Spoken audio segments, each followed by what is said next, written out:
Okay, just in 1 minute, I need to finish setting up the streaming for YouTube.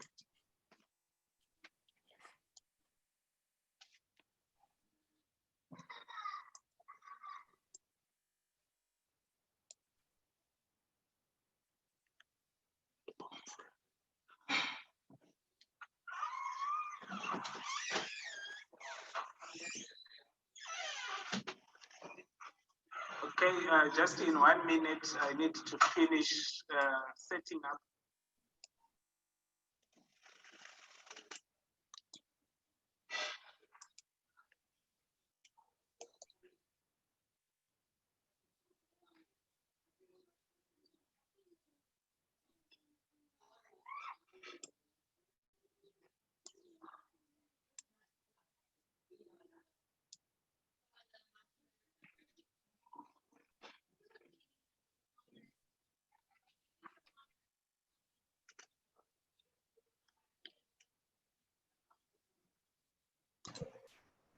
Okay, good afternoon, everybody. Welcome to yet another edition of the postgraduate research seminars that we hold every Friday. So the focus this week is to talk about academic writing. So we have a presentation that we have prepared as our discussion points. And in this presentation, we are going to discuss key issues around academic writing, which is quite an important aspect in the work we do. So generally, as we start this session, academic writing, it's all about you as a researcher putting across your points, putting across the message, putting across the thesis in a manner which is very clear, in a manner which is very conscious, in a manner which is very focused, and it speaks to the issues that we were discussing informally around reading. Reading should be focused, it should be structured, and it must be backed up by evidence. So when we are talking about backing up by evidence, more often people write things in their proposals, in their theses, which are claims and they are not backed up by sufficient evidence. So the purpose here is to aid the reader to understand your point of argument, your heads of argument, your thesis, the direction of your work. And when we write, we normally write as academics, as researchers, in a tone which is very formal. And we normally use each discipline has got certain styles that they need to use. And good writing is not very complex. It's writing that the man on the street can understand. It's writing that doesn't require you to have to be so verbose, like what we see when some other politicians are talking some big words. It just requires you to be very simple, and it doesn't require you also to have too much complicated vocabulary in your writing. So it's a style of expression, you as a researcher, that you need to use to define your intellectual boundary in your discipline, in your area of expertise, and you must be addressing issues that shows some high order thinking skills that you are actually applying in terms of understanding what your problem is all about. So your writing has to be critical. We are not really talking about criticism, but you need to give some critical thought to it. It has to be reflective. It has to be logical. You also need to be creative. At the level of masters, at the level of the PhD, writing should go beyond being descriptive, being able to describe that I'm putting on a zebra t-shirt.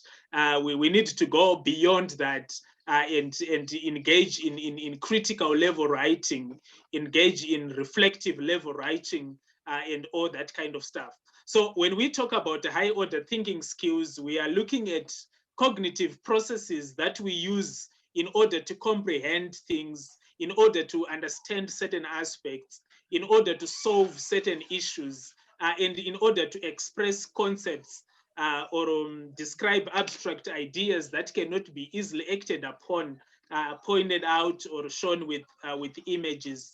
I leave this time to Dr. Mari. This was just a way of introducing what we are focusing on this week.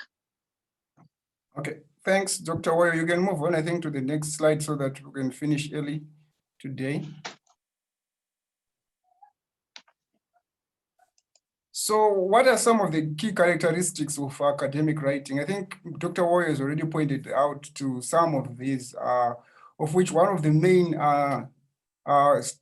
characteristics of formal academic writing is pretty much the formal tone that you use in terms of how do you present your ideas. And I know most institutions actually prefer that you write in the third person rather than in the first person perspective. So instead of saying I, we probably say the research, the study, and all these other things, so that you can be able to communicate in a formal manner.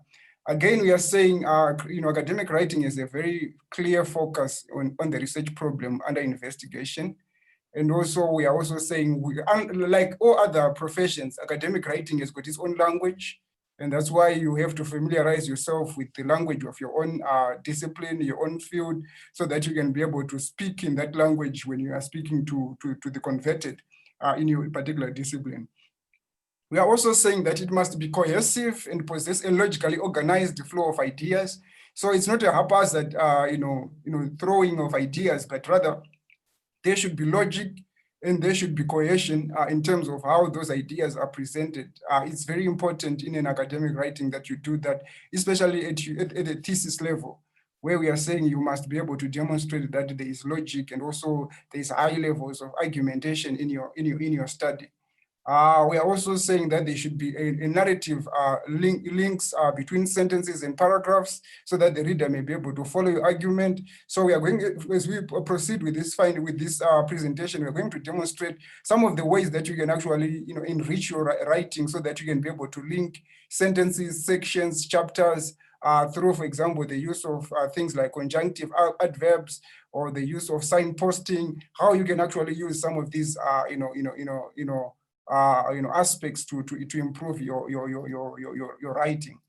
We are also saying the introduction should also, almost every chapter, especially in academic writing at thesis level, every other chapter must have an introduction, as we have already pointed out, but also it must also have pretty much like a summary or a conclusion at the end, which demonstrates what is it that you're going to talk about in your thesis, what is it that you are supposed to talk about. At the end, when you're doing a conclusion, you must tell us what is it that you have said in that particular chapter. So it's pretty much formal. It follows a very strict kind of a style in terms of what needs to be done. You can move on, Dr. Ward.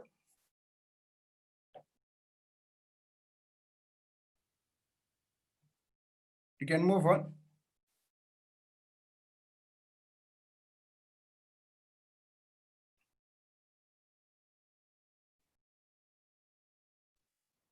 Okay, so again, we are also saying that your language should be very concise, formal, and express precisely that what you mean, so that it shouldn't be vague.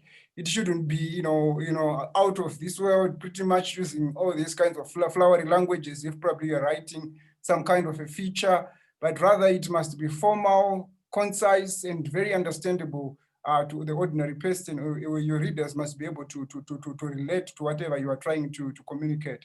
We are also saying that scholars rely on precise words, language to establish the narrative tone of your work or their work, and punctuation marks are usually used to very deliberately so that you can be able to make that, communication. But also another thing that is very important in terms of academic writing is that citing of sources in the body of your paper or chapter or paragraph is very important. So you cannot write anything academically without the use of sources, and also making sure that you demonstrate that you have read beyond your expected space of actually inquiring some of these things. We are also saying it is essential to always acknowledge sources of any ideas, research findings, data, and paraphrase. If, for example, you can paraphrase or you can summarize quoted text so that your paper demonstrates that you are not guilty of plagiarism. But we are also saying that you also need to support your opinion with evidence from scholarly sources. And I think this is very important. The use of scholarly sources is very important. So going on Wikipedia or just going to any blog online is pretty much not really adhering to academic sources. Always know who are the sources, which are the best journals in your field, which are the best books in your respective field, which are the best published policy work around your work, so that you can be able to read around that. Don't just read anything and everything on the internet.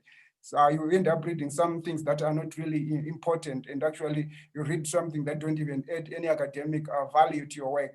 So we are also saying that when you are doing what we call academic writing, it is usually done through what we call a thesis driven, meaning that the starting point there's a starting point in a particular perspective or a position applied to a chosen topic of investigation, such as, for example, you're trying to establish something, you're trying to prove something, or you're trying to disprove something, or you're trying to show that there are certain weaknesses in the way how certain research has been done. So there's always a thesis behind academic writing. You are trying to do something. Probably you're trying to find out, you are probably trying to examine, you are trying to explore something, you're trying to establish, you're trying to assess. So this is very important in terms of academic writing.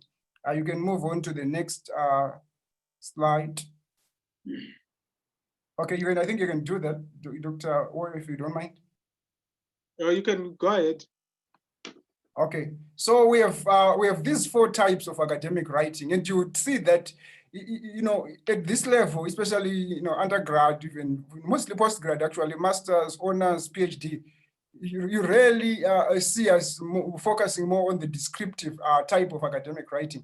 More and more, what you tend to see is pretty much we are trying to push you towards what we call higher order levels of thinking. So we are pretty much pushing you towards analytical pieces, analytical academic writing, critical writing. So descriptive is at a very, very level. It's a very low level kind of academic writing. So it's pretty much, its purpose is to provide facts or information. So it's pretty much asking you simple things so that you can just be able to regurgitate and demonstrate that you have understood. But when we are pushing you towards analytical pieces, we are trying to make you understand that you cannot just look at things from just one direction. Probably you need to look at these things from a very complicated and also sophisticated point of view. So you can also do what is also called persuasive academic writing, which is pretty much almost like trying to demonstrate a certain point of view and pushing that point of view. So that is pretty much persuading somebody to share maybe your viewpoint on a certain particular thing. But at this level, what is very important when we are talking about thesis writing, we are talking about what we call critical writing, which is pretty much common for research, postgraduate, and advanced undergraduate writing.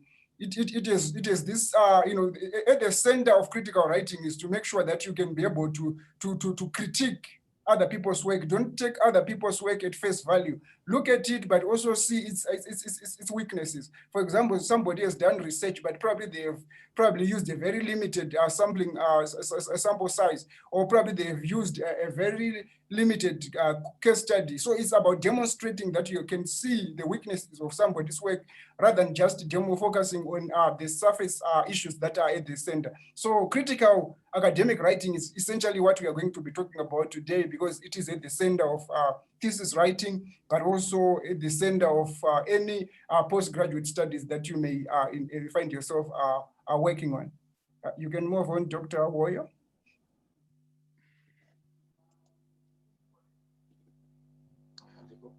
Okay, so we have this, and I deliberately put this very provocative, this provocative dialectic triangle.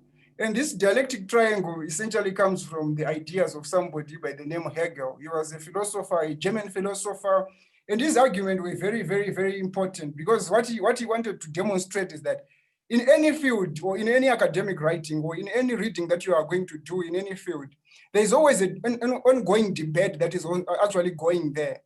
But what is really happening is that in this debate, the debate starts with what we call a thesis, which is the main, the original idea. You know, the main idea, for example, let's say the original idea around motivation is to say, if you probably do A, B, C, D on people, they are going to react in a certain way. But the antithesis comes in when it tries to critique that original idea, or when it tries to criticize that main idea. We call that an antithesis, because it demonstrates that it is an opposing view on the original idea.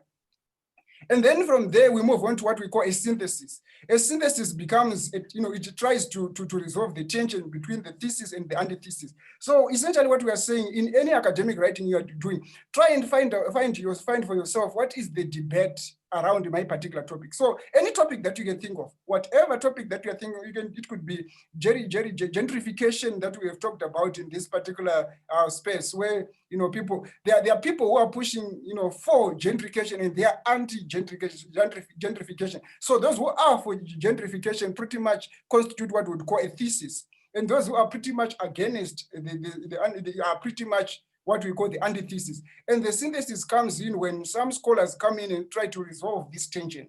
And if you are able to demonstrate and understand the debate in your field, it becomes very easy for you to do literature review, because you can be able to position scholars to say, this scholar belongs to this camp, is from the thesis camp, or this scholar belongs to the antithesis because they critique this kind of of way of seeing things. So it's always very important when you're doing your literature review, when you are reading around, and then when you are doing the write-up itself, that you must be able to understand what is the thesis, what is the antithesis, and what is the synthesis in my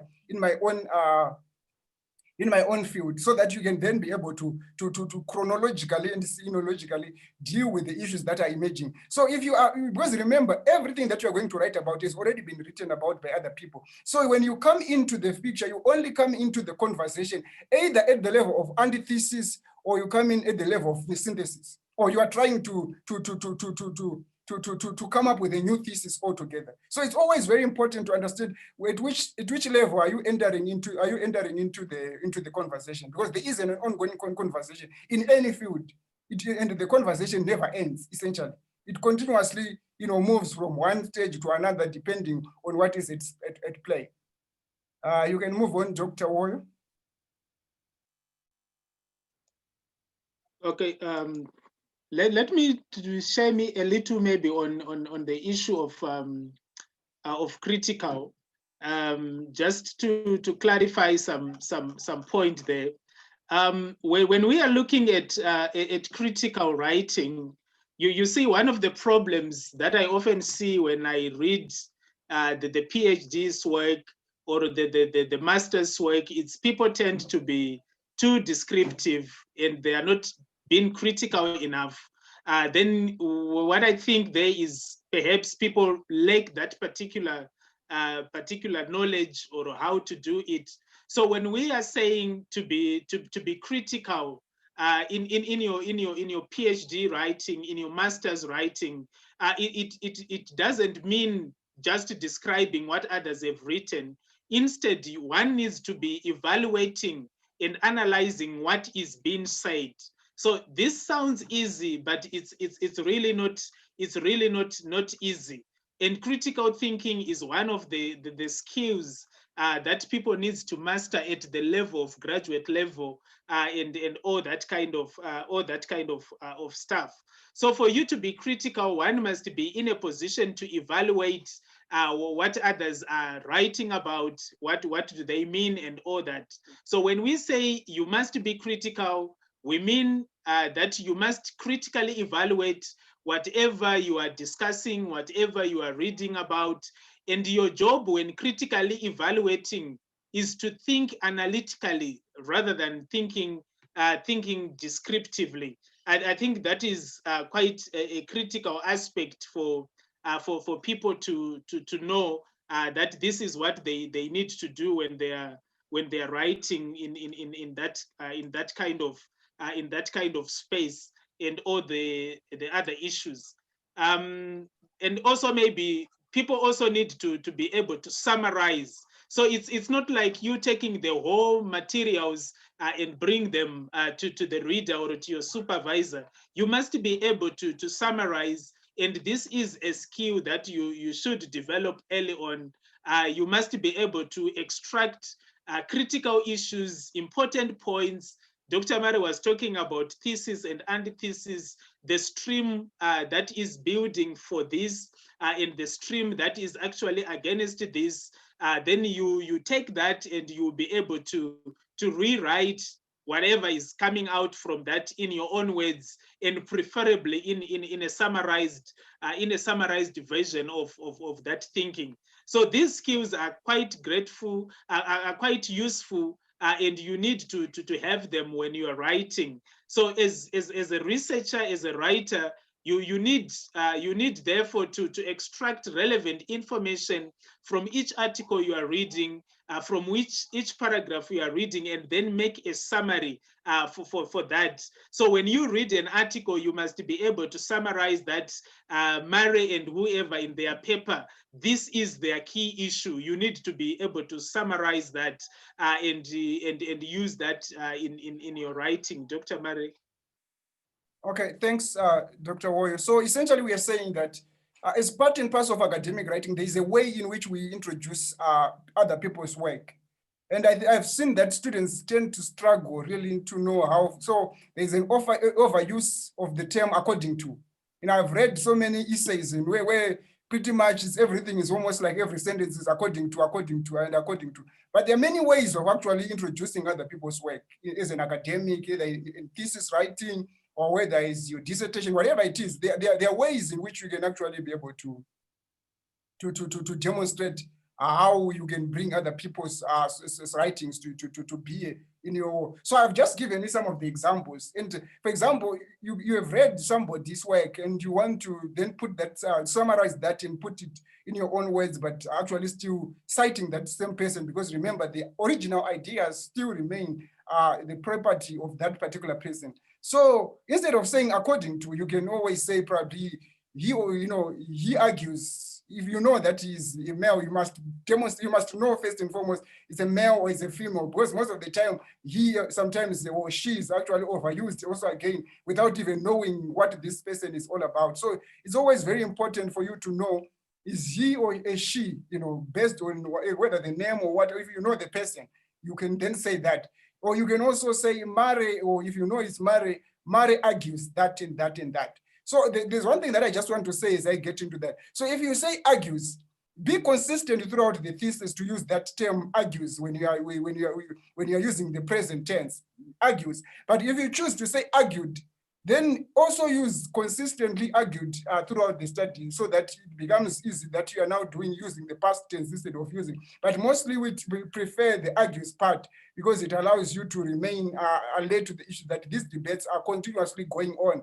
There is no way that the person is going to stop, putting across their argument. So you can actually say he argues, she proceeds, she observes, he observes, he suggests, he explains, she notes, whoever aptly captures it as follows. He, for example, explains the situation as follows, so and so points out. There are so many ways of actually doing it. And by doing that, you are making sure that your academic is also engaging and also relevant to the constituents that you are dealing. So these are some of the key terms that you need to be very aware of as you are going about writing your thesis, so that you can run away from just overusing the term according to, which has become almost like everybody who does research of almost like writes according to until to the end. We can move on to the next slide.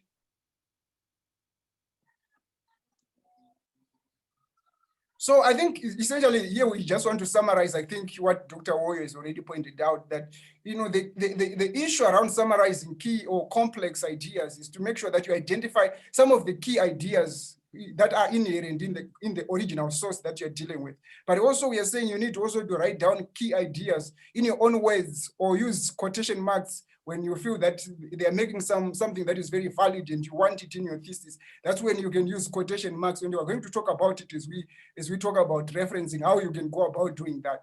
But what is very important is that you must be able to rewrite things in your own words.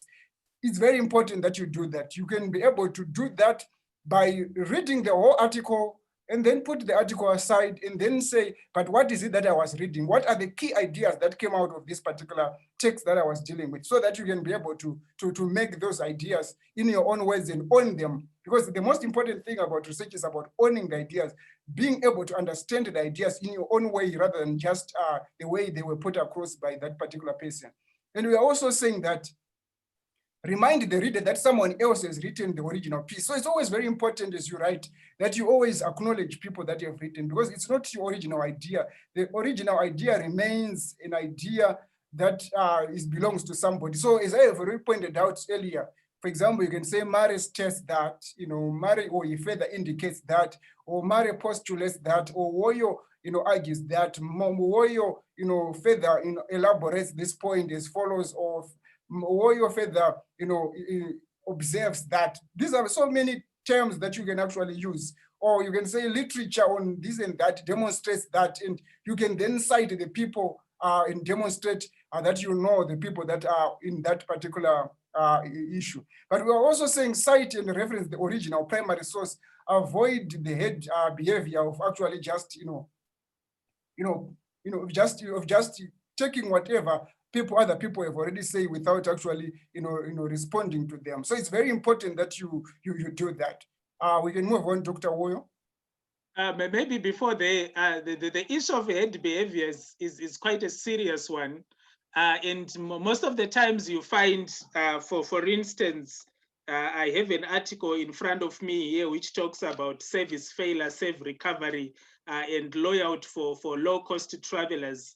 And this person actually cited some person called Hart et al. 1990. And what you would find in most of the instances is people would also cite the same guy, but they have not consulted. They have not consulted the same source, which is quite different. And whatever Chow here 2015 is writing about is perhaps what he or she has summarized from what he or she has read from that previous article. So head behavior is a behavior where students, they read the 2015 article like this one, and there is Mensa cited in this, and they don't go on to Mensa's article and really actually check what did Mensa say about this. So hence you would find out when we are talking about head behavior, this is just some academic laziness that you often find, and people should avoid that. And most of the times, especially for doctoral degrees, you simply don't know who is your examiner, and you might have cited me using a head behavior, and I might query that I didn't say this because the article you are citing, really I haven't done that. I have seen a few of my citations that people cited things that I didn't really talk about, and it's because of head behavior, because Mare, who had read my article, has reflected on what I wrote about and then cited me, and you now reading Mare's work, you are now citing what Mare has summarized without you coming to my work. So that behavior really has got some consequences. And I will show you later when one of the friends was actually saying she was cited Great Zero 2010, Great Zero 2017. And whatever was cited there, the article is none of the two. And that's the challenge of head behavior. And in the process, you are saying this is actually a marriage that has been made in heaven. So we ought to avoid that when we are writing. Dr. Mare, you want to talk about paraphrasing and summarizing? Okay, so in a nutshell, let me just talk about what paraphrasing and summarizing is all about. So we're saying when you're talking about paraphrasing, we're pretty much saying it's almost like it's almost the similar length to the original article. So it's really just, writing it, but in your own words, but still the length is almost like the same, the original article. Whereas when you're summarizing, the article becomes very shorter and very crisp so that you can be able to summarize whatever you are trying to put across. And we are saying in terms of paraphrasing, it has the same meaning as the original. So the meaning essentially remains almost the same as the original article when you're paraphrasing. But when you are doing what we call summarizing, the main issue is to make sure that you just focus on a broad overview of the main issues or the main ideas that are being talked about in that particular thesis or in that particular article that you are reading. In terms of paraphrasing, we are saying it includes examples and details, whereas this one doesn't even include examples. Summary is just pretty much going straight to the issue. And we are also saying it is usually used to provide evidence or support an argument when you are paraphrasing, but in this case, it's pretty much used as a background information, usually the summary. And we are also saying, whereas paraphrasing often uses in-text referencing or footnotes, with page numbers, this one uses in-text referencing, but without page numbers. So you just have to be able to know what is it that separates these two. I think we can move on to the next page so that we finish early. Okay, so these are some of the examples that I've just put across here, examples how you can actually start a sentence in an academic writing, context. How would you start a sentence? It depends, but these are some of the ways in which you can actually do it. So you can say this study builds on or contributes to work in the following areas or something like that. Or you can actually say probably you're starting a section where you're trying to locate your research gap. You can say, oh, those studies in this particular, have examined this particular issue. There hasn't been much research in this particular area, and then you proceed and demonstrate why is it that you are saying that. Or you can also say, as such, this study provides an additional insight into. So it's about demonstrating why is it that your study is very important. Why should we worry about your idea? Why should we be interested in reading your thesis? Why should I be interested in reading? So find ways of captivating your reader by actually finding what we would call hooks in terms of academic writing. Or you can say the analytic focus of this particular study enables us to understand this particular phenomenon in a particular way. Or you can say this study analyzes the following. So there are many ways of actually doing it, but you can also do this following again, where you are saying, although numerous studies, for example, you can give examples, and also when you are citing, always very important, especially if you are using the APA referencing, make sure that there's first the surname first, you put a comma, you put the year, and then semicolon if you are putting another person who is also written similar to what. So it's very important to know where the comma and the semicolon comes in. It's very important in terms of academic writing that you must be able to look at those things.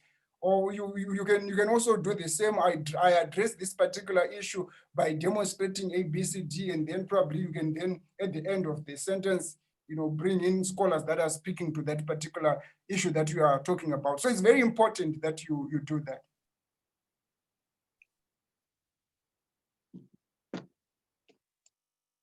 So people really need to know how to write, and one of the things that you're gonna find out is when you are doing this writing, you also need to learn, even in the articles that you are reviewing, how are they writing when they are building in issues. So you're gonna learn the skills of doing it in your field, especially by looking at what people in your field are doing in terms of writing. I have also circulated with you here in the chat box an academic phrase bank. You need to have that bank that you use, especially when you want to connect clauses in a sentence. Which sentence do you use? And you also need to know when to use that.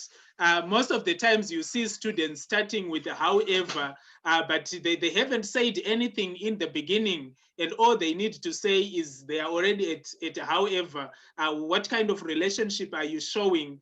Because you haven't written anything and it's the first sentence of whatever you are writing about. So apart from just knowing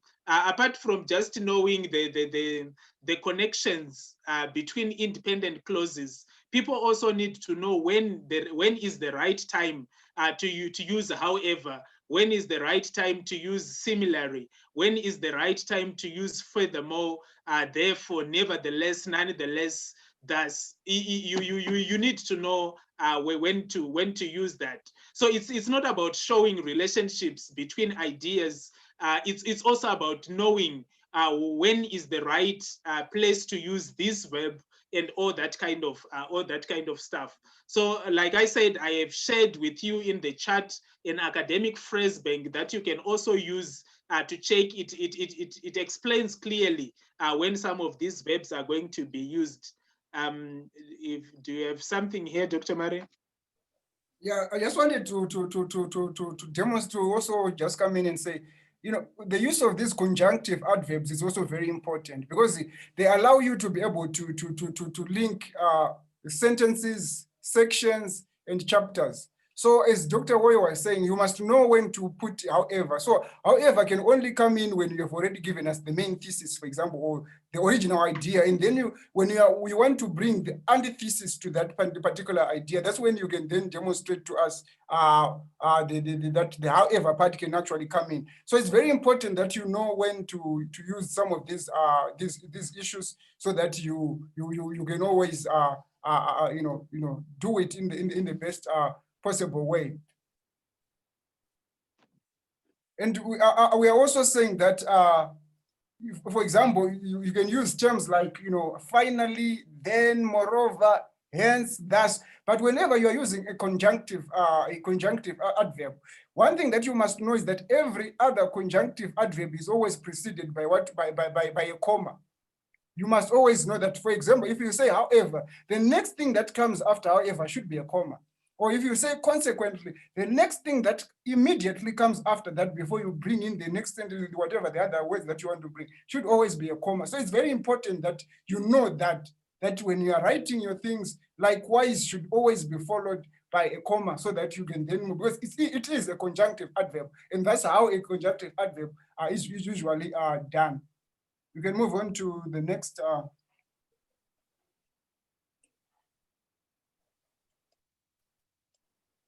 Okay, so some of them, let me just talk about some of the useful strategies that you can actually use in academic writing. So I'm going to talk about 4 things here, what we call signposting.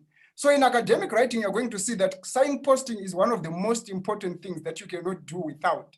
Because remember, it's a conversation. So for you to keep your reader engaged with whatever you are writing, you must signpost your idea. So when we are saying signposting, what essentially we are saying is that you are giving a map to the reader outlining the structure, the content of the chapter, and the structure of your statements, how your statements are structured. So for example, if you are doing what we call signposting, you can actually say this chapter describes the following, or this chapter talks about literature review in relation to A, B, C, D. That's what we call signposting. Once you are doing that, you are now signposting.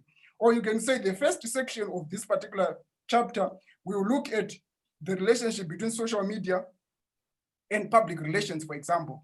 Or you can then also say this chapter or this thesis is structured as follows. Chapter 1 is going to come at the start, then it's followed by chapter 2, which is going to talk about literature review, chapter 3, which is going to talk about my research methods and research methodologies, and then you move on to the next thing. So it's always very important to know when do you need to bring in the signposting. But the other thing that you can also do, which is also very important in academic writing, is what we call framing. Framing is a situation where you are indicating the beginning or the ending of a section, topics, or even chapter. So, for example, you may start your statement or section by saying, firstly, this section is going to talk about, secondly, is going to talk about, and then probably you can bring in finally, or to begin with. If you don't want to say first, you can start with to begin with, or this chapter starts by focusing on ABC. And then when you are ending the chapter, then you will say, this chapter ends by relooking or revisiting some of the issues that have been talked about by so and so. Or when you are concluding, or probably are writing your conclusion to your chapter, you can say, to conclude, this chapter is now going, or this section is going to revisit some of the issues that were discussed in the preceding sections. And this is what we discussed in the preceding sections. And then you conclude. So there is a way in which you can do. So I've talked about signposting, I've talked about framing. Let's move on to the next one. There are 4 strategies that can actually be used by academics. Okay, then the third one is what we call linking. Linking is also very important. It's a very important tool that you can also use to write as an academic. Also, when we are talking about linking, pretty much we are talking about how do you join sentence to sentence or section to section, chapter to chapter. So there are so many examples that you can also use to be able to join your sentences, because your sentences must be interconnected and they must be logic to it, as we have already pointed out. So for example, you can say it follows that, and then you tell us whatever it follows that. Or you can say this next section goes on to discuss about this particular issue, and then you demonstrate. Or as explained in the previous section, and then you go on and tell us what is it that you have talked about in the previous section. Or you put therefore and then a comma, because therefore here is pretty much a conjunctive adverb, and then you can then demonstrate what exactly you are talking about. Or you can say consequently, and then once you say consequently, the next thing is obviously you have to put a comma and then you tell us. And then the final strategy that you can also use, which is very important, is what we call focusing. Focusing essentially is about highlighting, emphasizing, reinforcing key points that are very important. So examples of actually using what we call the focusing strategy in academic writing is when you say, as intimated earlier, this particular chapter is going to talk about A, B, C, D, or as articulated in chapter 1, chapter 2 is going to talk about A, B, C, D. That's when you are when you actually are doing what we call focusing. Or you can say, as mentioned earlier, and then comma, and you demonstrate what is it that you have already pointed out earlier. Or you can say, the central issue in this particular study is A, B, C, D, and then you proceed. Or remember that, or it must be stressed that, or not wait to highlight that, and then you go on and demonstrate. So I've talked about 4 things here: signposting, linking, focusing, and framing. These are very important things that you always need to have at the back of your mind as you go about doing your academic writing, so that you can be able to enrich your writing, but also enrich the way how you engage with your reader. Because at the end of the day, you are speaking to a constituency through your writing. Next chapter, next section, Dr. Ware. Okay, I don't know if you want to take over here, or I can proceed and then you come in. Oh, okay. So this is also another important element that you need to observe when you are doing academic writing. It's an issue of referencing that normally needs some bit of care. And I think if we have some time, we're going to run through the use of some softwares to do this referencing. So there is 2 kinds of issues that needs to be dealt with here: in-text citations and the referencing list itself. So when you are looking at your in-text citation, you always need to make sure you have an author and a date. I don't fence work that at master's level that says Woyo, and then you say no date. That level really shows some level of laziness on your part and all that kind of stuff. And I would advise people to stay away from sources that have no dates. They help us nothing at this level. So it must always be an author and a date, especially when we are talking about in-text citation and the APA referencing, or even the Harvard or the Chicago or whatever your university uses. So when you do this, there are 2 key approaches that you need to use: the backgrounding and the foregrounding of the source. So when we look at the backgrounding of the source, we are looking at a situation where you state whatever you are talking about, like social media lead to depression among the young adults. Then you give a citation like Pew 2015. When you are talking about foregrounding, it's an element where you now need to give us some specifics into what the author has said. So in this case, it's a good way or a fancy way of saying the use of direct quotes. And the same, I normally give caution, especially around the use of too much direct quotes by students. I don't have much problems with it at master's level, but I have so much problem with it at doctoral level. I know it's a way of people running away from the similarity index and all that kind of stuff, but it's also a lazy way of doing things, because you are not paraphrasing anything, you are not trying to summarize anything, you are not trying to critique anything. You are simply taking what Murray has said in terms of saying Murray 2019 on page 620. He argues that social media has become a site of manufacturing consent and dissent in polarized consent, and all that kind of stuff. So it's quite important that people do like this and do proper citations, and you should cite sources that you have read. So don't cite sources that you have not read. And also, please try to look for critical and important materials. I take no interest in reading work that cites predatory science. I take no interest in work that cites fake science. So whatever we are citing here, some universities, I know in South Africa and in some other universities, there are certain journals that are actually approved by the Department of Higher Education that you need to follow, and you also need to do the same. And if you are not sure, the best way to do is to make sure that the article you are citing is an article that has been published by scholars, preferably those that are indexed in the Scopus database and indexed in the Web of Science database.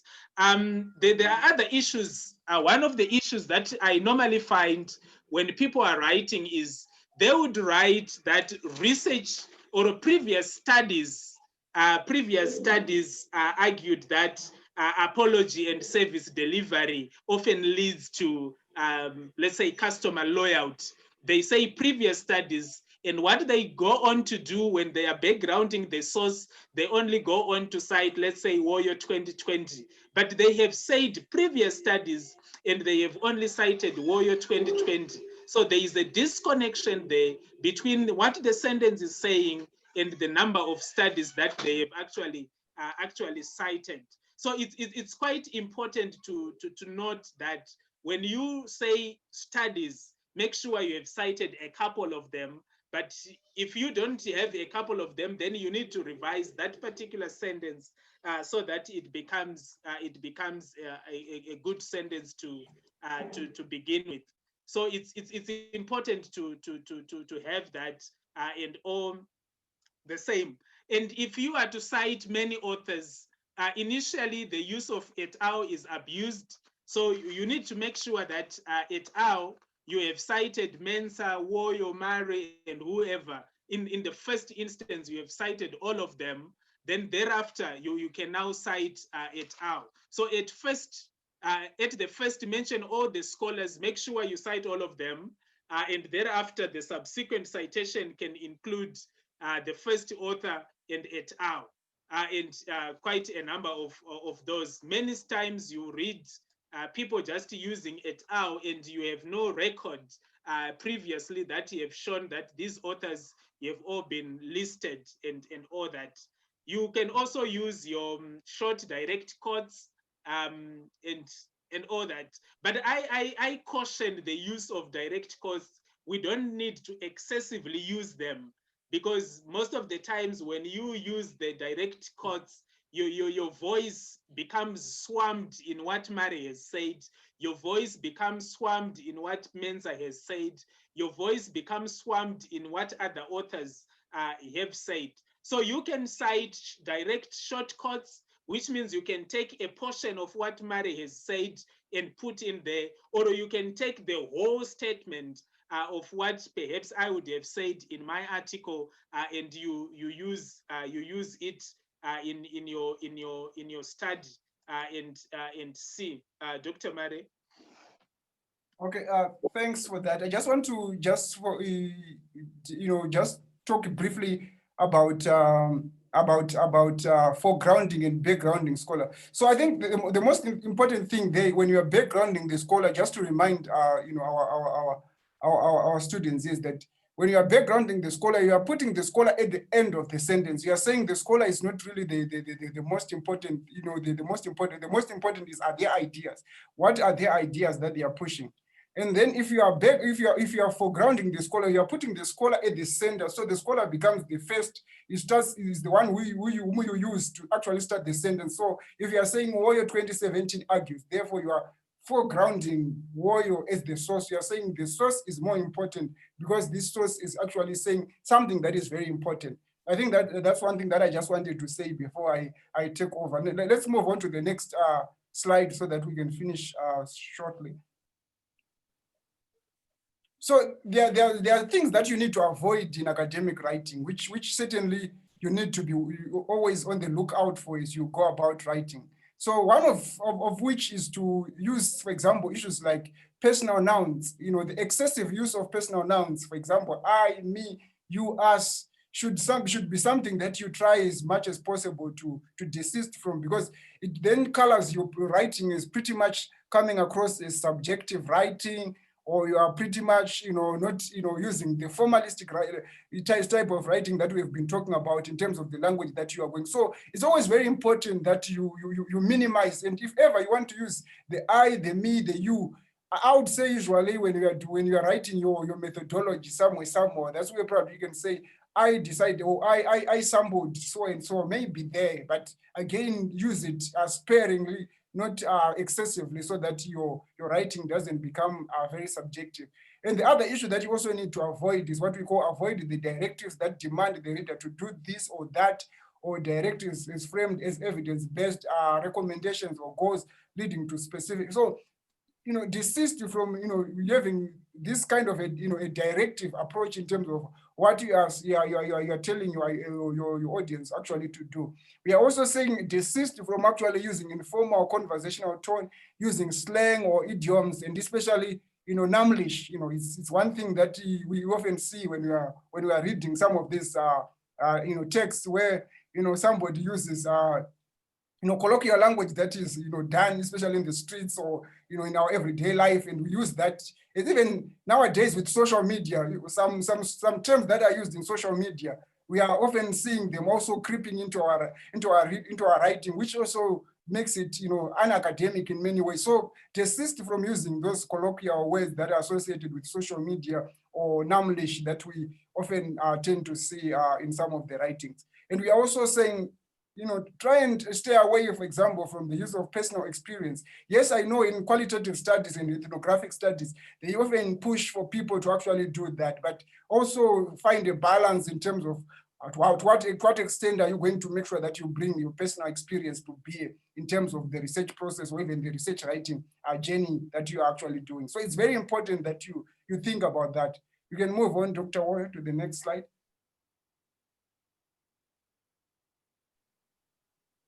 Yeah, the other issue that I just want to raise, I think, as we finish, is that also the other issue is wordiness. We need to focus more on being concise, straightforward, and developing a narrative, that can actually be understood and not confusing our readers. So let's not be too verbose, as Dr. Woy has already pointed out. Let's use the language that we can understand at our level. Because if you do that, then you communicate to me in the best possible way.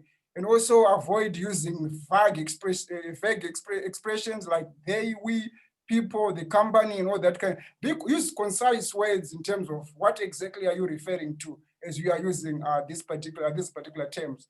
And also we are saying also desist from using what we call numbered lists or bulleted items. You tend to see some students end up actually, listing points instead of actually making an argument or writing a concrete paragraph. They actually listing things. The issue of listing or actually coming up with 1, 2, 3, 4. It's just a simple way of saying you don't want to come up with a proper sentence and a proper paragraph that can actually speak to the issues at hand. And also we are saying avoid descriptive writing. So don't ever try to go on the descriptive side, but rather border on the analytical and the critical side of writing that we have been talking about earlier. So it's very important that you always think about that as you go about writing your thesis. I think you can move on to the next slide, Dr. Warrior. Okay, so in a nutshell, what is it that we have been talking about in terms of academic writing? We are saying writing a thesis or a dissertation is like writing, or is pretty much like writing a story. It is a story. It is a conversation. And if it is a story, the story must have the right kind of plot, the right kind of actors, the right kind of narrative, so that at the end of the day, you can be able to know that this is what you are saying. So pretty much you start at the level of saying, you start with the problem, you go around trying to understand how this problem came about and why is that we need more research. You shift from that and you start looking at what we call a specific area requiring more research, and you then tell us this is your research gap, why we need to do the research. It is important because of A, B, C, D. And then after that, you tell us, so what did I do to make sure that I deal with that? Now you are now talking about the methodology.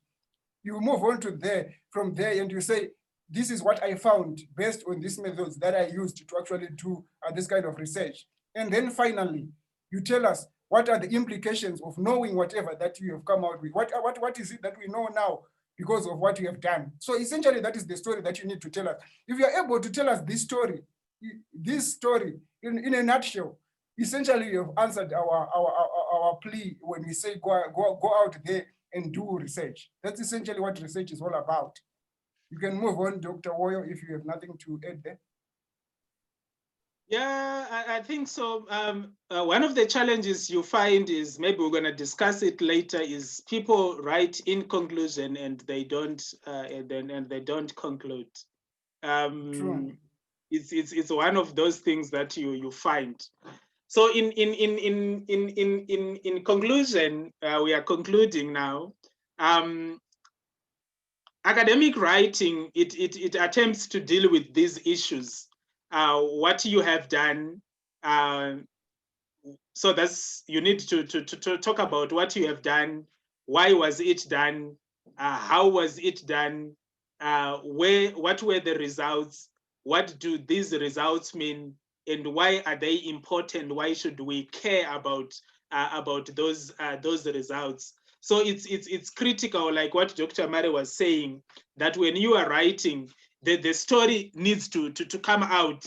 So the story is what was done, and you now go on to explain that why was this research important, why was it done, what contribution was it supposed to, what gap was it supposed to fill, how was it done, which methods did you employ in order to do what you did, what were the findings in terms of the issues that you were investigating, what do those results mean, are they good, are they bad, how good are they, how bad are they, what do they mean in relation to what Mary has already researched about 3-4 years ago, what do they mean in terms of the existing body of literature, do they confirm earlier findings, do they diverge in earlier findings, if they confirm, what is the implication of their confirmation of previous studies, and if they diverge, what is the implication of their divergence. And you also need to academic writing is all about telling us, why should we care with the study we have done. So in that respect, you need to demonstrate the contribution your study has made. Perhaps you have developed a framework. We should care about your framework. Perhaps you were looking at other issues. You have added issues in terms of you doing research let's say from a developing country context, we should care about that. So we are more worried about you telling us what was the contribution you made to the existing body of literature. What was the contribution you made to practice? Remember, research is not about theory. You need to add to literature, that's good, fair enough. You also need to to improve the way we do things, that's practice. So if your research is not important to practice, is as useless as it was never done. So you need to look at that. And I'm sure at the level of doctoral studies, these things matters. Your contribution to literature, your contribution to practice, and your contribution to methodology. At the master's level, perhaps your contribution to literature and some bit of practice is good enough. But at a doctoral level, we really need to get these things grounded and see. I don't know if Dr. Murray has anything on that, and see before we open up the floor. Thanks, Dr. Woyo. So essentially, at the end of the day, it's about answering the 5 W's and an H. If you are able to deal with the 5 W's and an H, what was done, why was it done, how was it done, what were the results, what do we do, what do they mean, and why are they important? Once you are able to deal with this, then you are good to go. Thank you. Okay. I think we can open up the space now for questions and answers. Thank you for that, Dr. Murray. Now we want to venture into some discussion points with the participants and see how it is going to work. Maybe before I open up the flow, Prof. Mensah has been quiet. He has been quiet. Maybe he might need to say one or two things, then we start. Prof. Mensah. Thank you, Dr. Woyo and Dr. Murray. Academic writing is often taken for granted. Students take a module in academic writing and they pass. And then they write to you and you wonder what happened during academic writing. Where are all the skills that are supposed to have been acquired? So it is very important that we take this very seriously. Sometimes you read the work of your student and you wonder, some supervisors will require that before a student submits a chapter, it is sent for language editing. That can make bad writing very expensive because the language editors fleece students and often they make very little changes to the grammar and the way ideas have been expressed. So it is very important that you host this seminar to draw attention to the importance of academic writing. It is not a skill that can be taught, but it's a skill that can be learned. And so when students are reading journal articles, that is their opportunity to learn how to write. Writing is an art. It comes with practice. There is no theory that will explain to you how to write well. But as you read what others have written and you take note of how it has been written, then you also learn how to write. You will be surprised. You mentioned punctuation. Sometimes I feel frustrated when you see that a simple punctuation mark like comma creates a lot of problem for students. Somebody will say, Mensah 2020, comma, and then something. And I say, how do you write the boy, comma, is going to school? Is that how you construct a sentence? So we must know where to place comma. We must know where to place semicolon. If we don't have a book on grammar, English grammar, that will help us. It's good to acquire it. English is not our language. Unfortunately, we are not assessed in our languages. And most of us don't even write much in our languages. So it's good to lay the foundation so that we can write well. Because at this level, your thesis plays an important role. At the master's level, often the thesis is 50% of the work that is done. So all the coursework will account for 50%, and the thesis alone will account for the next 50%. And that shows why we should put a lot of stress on proper academic writing. At the doctorate level, the thesis carried more than 80% of the final weight. And so it's good that we've had this opportunity. Let us do self-examination and see where we stand in this and take action to correct our writing. Write something little every day. Make it a practice to read over what you have written and correct yourself. Then when you are writing big things like chapters in your thesis, they will come smoothly. Good. Thank you, Prof. There for such thoughts. We are learning a lot from you and what you have just said. Okay, so to kickstart here, Precious is saying some academic jargon makes it difficult to read and summarize. It's like senior scholars like Prof. Menza, Dr. Mari out there deliberately do not want us to understand what you are writing about. So this is a thing directed to you senior academics, that when you write, I see Dr. Mari have coined around a new term, depending on what is going on in South Africa around cliques. So he is terming it, what is it called? Is it clicktivitism or something like that? I don't know what it means, but it is what it means. So that is what Precious is saying. Academic jargon is difficult to read and summarize. Senior academics out there deliberately do not want us to understand. But I think there's always a way of summarizing whatever they are saying. Then the first question says, why should a chapter introduction and conclusion be similar? Is this not too much unnecessary repetition, Dr. Woyo?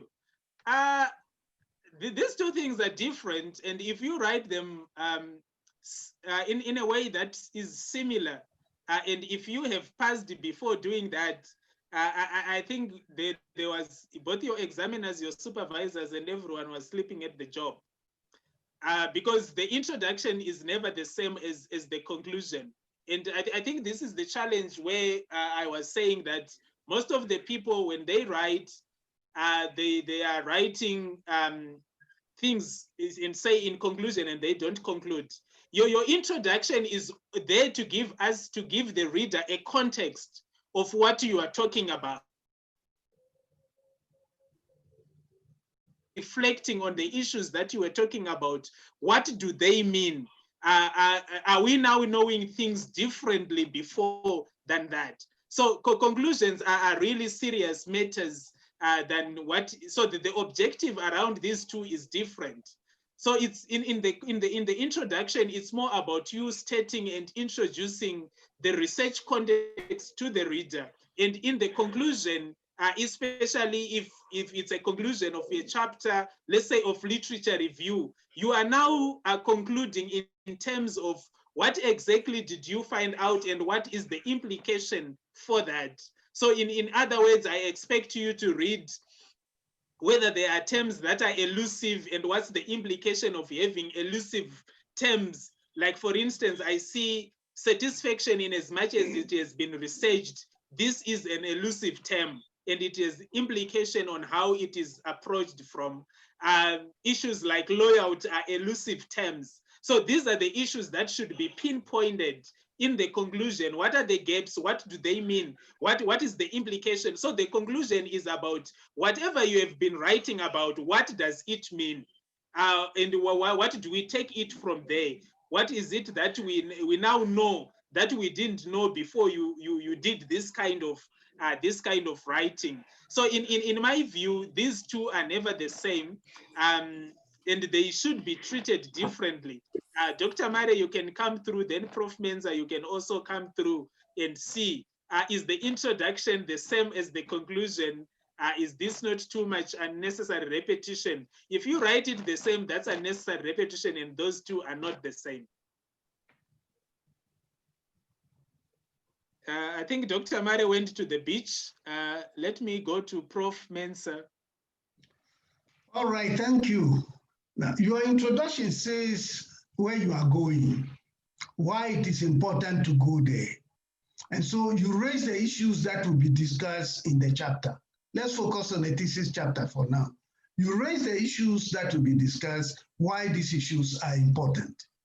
And then in the conclusion, you look back and you emphasize the lessons that have come out of looking at those issues. So you are not just stating them that you are going to look at them. Now that you are finishing, you should have learned something that was not there at the beginning. And you must bring these out. And you use that to link to the next chapter that is coming and how the next chapter will build on what you have done. So if you write the same thing in the introduction as you write in the conclusion, then you have missed the point. They are related, but they are not the same. Dr. Murray? I think you have captured what I would have wanted to say. I think we can move on to another question if there's any. Oh, okay. Another question here is from someone watching on YouTube. So the question is, I don't know whether it should be a comment. Some students start the introduction chapter in past tense. This chapter looked at. Well, what's your reflection on that, Prof. Menza, Dr. Murray? Is it the right thing to do? They start the introduction chapter in past tense. For instance, this chapter looked at.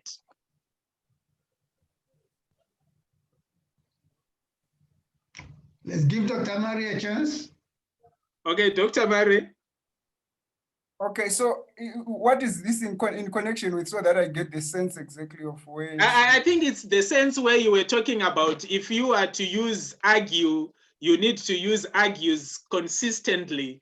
And if you are to use argued, you are using argued consistently. So the point is, do I have to write in the introduction and says the chapter looked at? I think that's the point. Is that good academic writing? That's okay. Now I get it. Essentially, what I was saying, I was talking when you are citing scholars. Essentially, that's when I said you have to be consistent in terms of your use of the present tense or the present, the past tense. That's where you can. But if it's about just talking about you introducing your chapter. This chapter looks at, you pretty much use the present tense, depending on of course, on the house style in terms of your institution. It depends, it varies from institution to institution. But what I was talking about was specifically in relation to citation of intake citation of other people in your thesis. I was just trying to run away from a situation where in one paragraph you are saying argued, the other one in the next paragraph you are saying argues. It just becomes convoluted somewhere. It becomes confusing to your reader. So in that case, be consistent in terms of using that kind of language. That's what I was trying to say. Oh, okay. Then the next one is they need to know they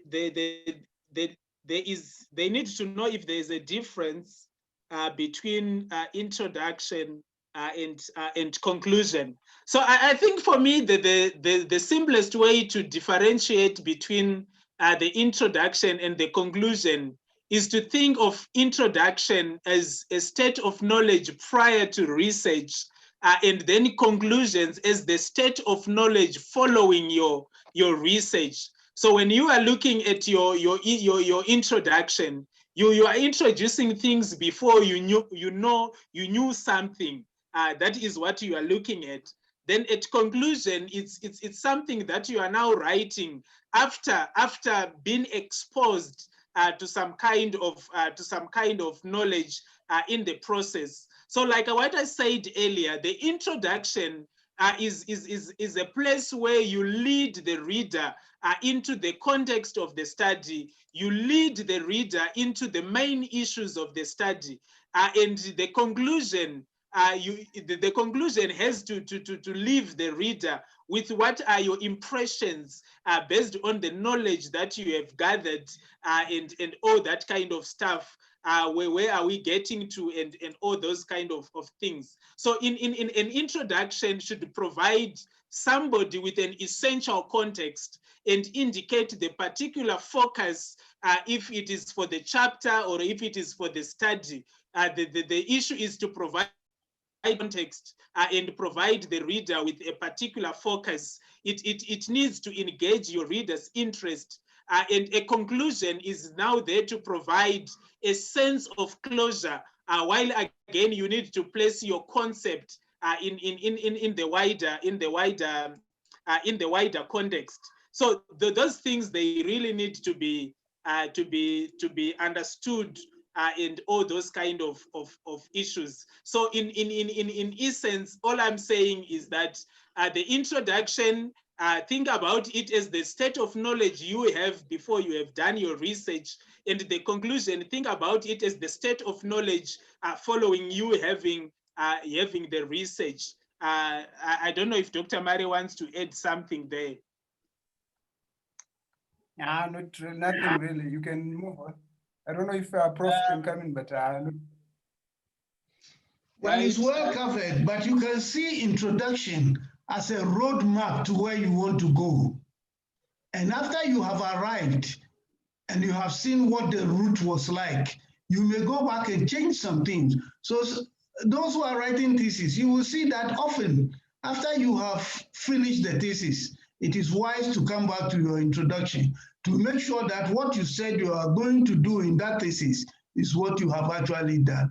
Because you may find detours and roadblocks, and you would navigate around them and so on. And all this will not have been anticipated while you were writing the introduction.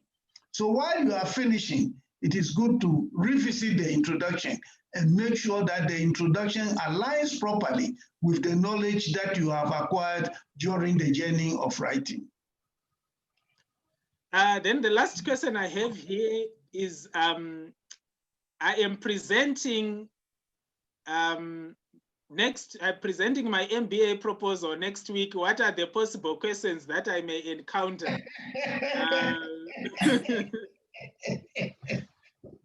Anyone to quickly highlight possible questions that they may encounter? For me, there are really no straight jacket questions. Most of the questions that you are likely to encounter, Kolka, is going to be based on what you have put on the table. So if you put something on the table, we're going to generate questions for you from what you have presented regarding your proposal. All the best next week. Other panelists can please come in and try to help here. Look at your problem statement again and make sure that you have stated a research problem. Because if your problem statement is confusing, the whole work will be confusing. And so you are likely to have a number of questions about your problem statement, maybe one from me. Yeah, so, thank you. So it's about the problem statement. I like to ask so many methodological questions. So be prepared to make sure that your research methodology is the appropriate one. It speaks to your objectives. It speaks to the problem at hand. Your research design speaks to your methodology. Your sample size is well justified. Your methods of analysis, they are really proper, and all that. So if you're gonna give people a good information around your background of the study, the problem you are working on, and then the methodology that you have proposed, if there's quite a good fit around that, you are likely to be approved. But if there's a disconnection, and especially if the problem is totally not there, we would welcome you to come back at some point again, once you have proved that you have another problem. So all the best next week for your MBA proposal. Make sure those issues are on top of the drawer, and all that kind of stuff. Thank you, Dr. Oyo. You are welcome. Precious is asking, what tips can you share on writing an abstract? Okay, Dr. Mary, you can quickly come in here, but one of the few tips is in your abstract, in any abstract, these days when I'm reviewing articles for journals, I really also want people to mention their problem statement in the article before they give me their objective. So I think for this is a thesis. You would need to make sure that your objectives are captured. And also for the level of the PhD, I think you need to give me the objectives and the problem statement in a summarized version, and then you indicate your methodology, then you indicate your findings, not all the findings, but the key findings. Then you indicate what were your conclusions and some key recommendations. I think you are good to go in that regard. Dr. Mare, Prof. Mensa, a quick word on the tips on writing an abstract.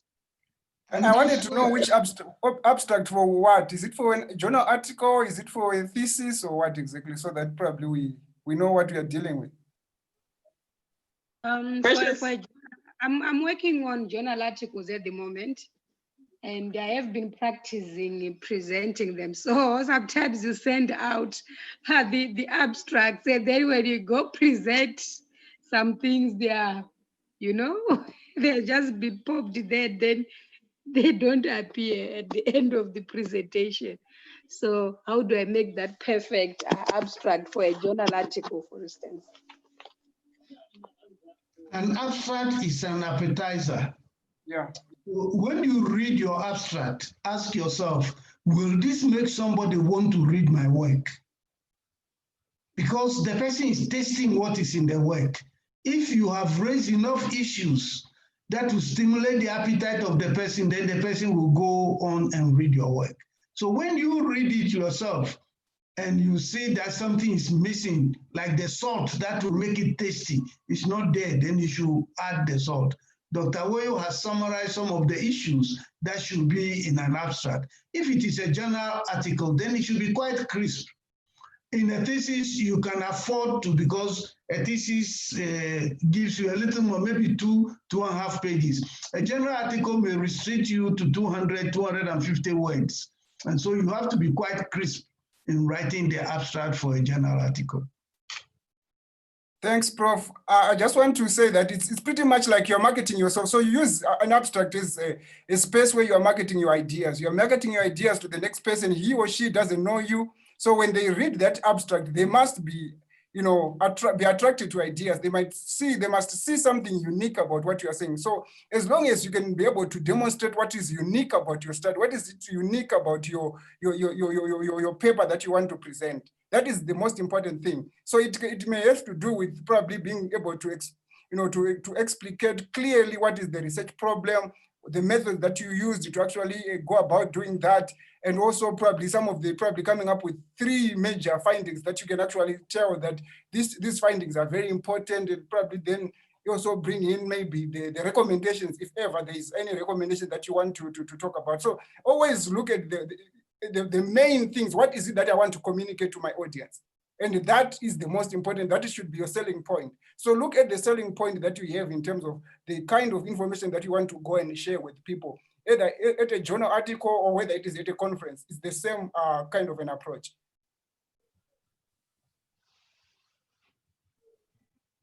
Dr. Roy, you can go. You are muted. Thank you, Dr. Okay, thank you, Dr. Mari, for that. I think it's quite helpful. So in essence, you should generally make sure that when you are writing your abstract, you have indicated the key issues, like what your objective is all about. So when you write an abstract, you need to look at, or you need to understand some of these key issues, like, does your abstract build the motivation for me to read on? Does it state the importance of the study, the problems in this area, the contributions to the field? Does it identify the problem and its scope? Does it clarify the research approach, including critical variables and procedures that were used in that? You also need to reflect on, does it share key findings? Does it provide answers to the research questions with quantitative data, qualitative data, or something like that? Does it mention conclusions and implications? Does it describe the nature of the contribution you have made? So I am sure it's going to work like that. Diana is saying, I lost marks because my abstract was not even half a page. Yeah, sometimes it's not about the size of the page, but it's about whether the things that I have highlighted are in there.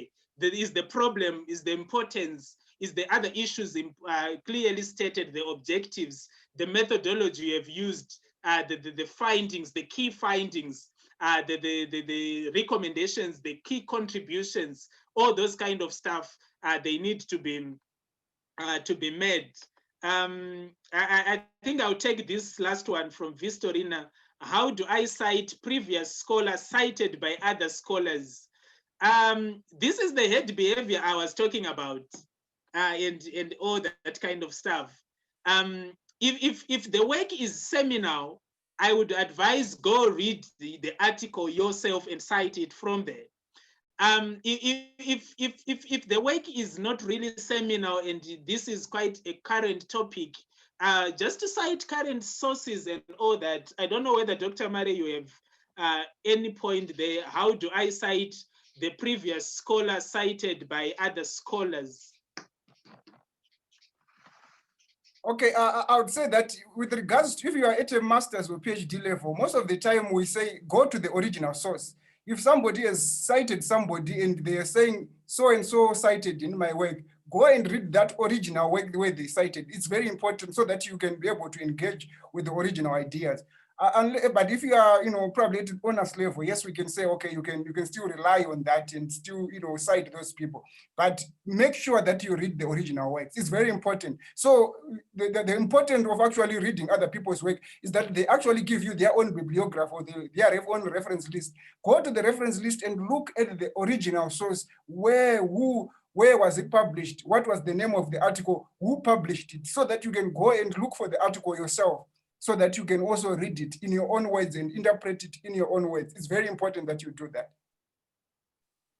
All right, so I think we have come to the end of this session, and we hope that you have benefited from our interactions with you, and you will find this useful in terms of improving your writing in your current studies.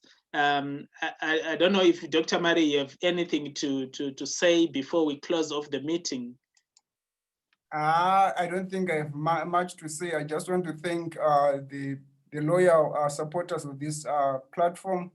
Continue supporting, continue coming through. I think we'll continue to find ways of actually coming up with more interesting topics that are suited to your studies, but also we also try and make sure that we continue to evolve and also bring in other issues that we think are important. I think for example, I think we've just with this issue around abstract writing, I think it's another thing that we can also start thinking about.